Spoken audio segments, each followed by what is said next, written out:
वासुदेवसुतं देव कंसचाणूरमर्दनं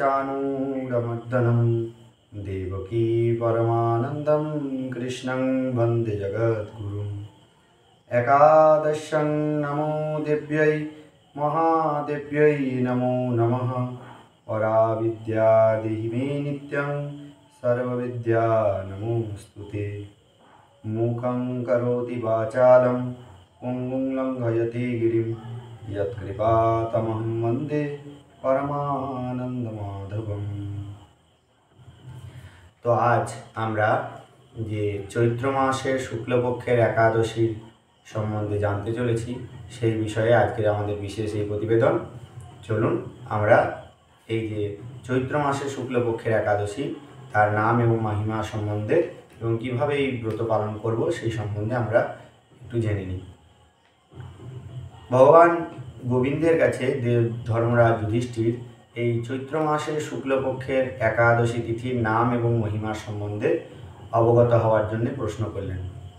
এতদ উত্তরে ভগবান শ্রী গোবিন্দ তার উত্তরে বললেন যে, হে ধর্মরাজ যুধিষ্ঠির, আমি তোমাকে যে এই মাহাত্ম্য এবং নাম সম্বন্ধে এই একাদশী বলতে চলেছি সেটি পুরাকালে ত্রেতা যুগে মহারাজা দিলীপ তার গুরুদেব বশিষ্ঠ দেবের কাছে একই প্রশ্ন করেছিলেন।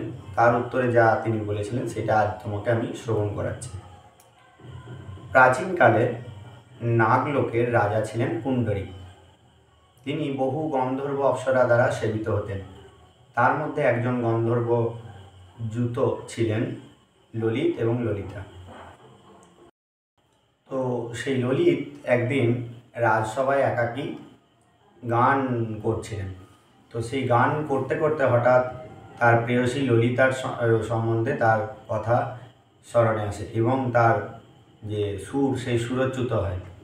এটি বুঝতে পেরে নাগরাজ পুণ্ডরীক তিনি কি করলেন না, তিনি তাকে অভিশাপ প্রদান করলেন যে তুমি এই রকম কামাতুর হয়ে আমার সামনে বর্তমান থাকার জন্য তোমাকে আমি অভিশাপ করছি যে তুমি রাক্ষসজনী প্রাপ্ত হও।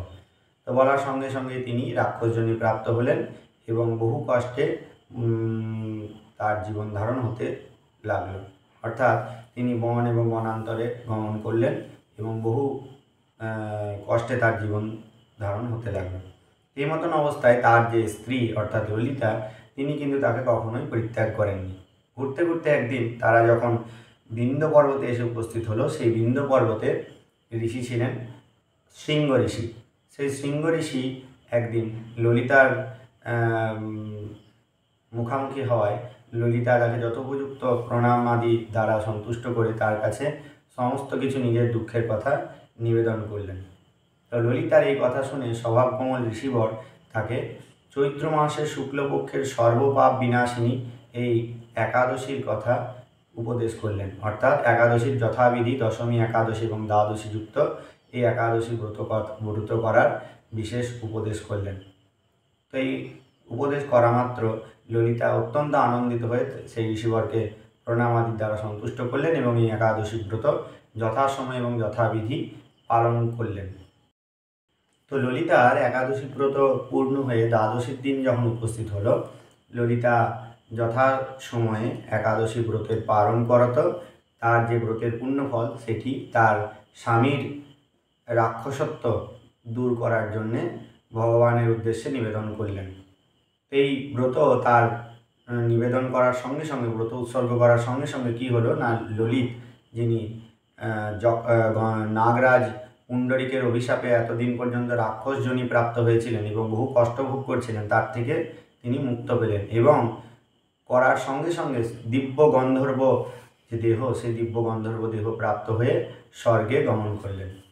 এই একাদশী ব্রত পালন করলে সমস্ত প্রকার পাপ থেকে সমস্ত প্রকার কষ্ট থেকে মুক্তি লাভ করা যায়।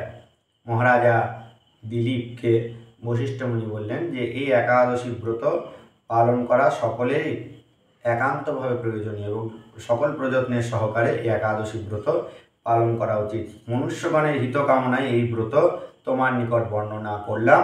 এই ব্রতে ইহা ব্রহ্মহত্যা আদি পাপনাশ এবং পিশাচত্ব বিমোচন করে থাকে।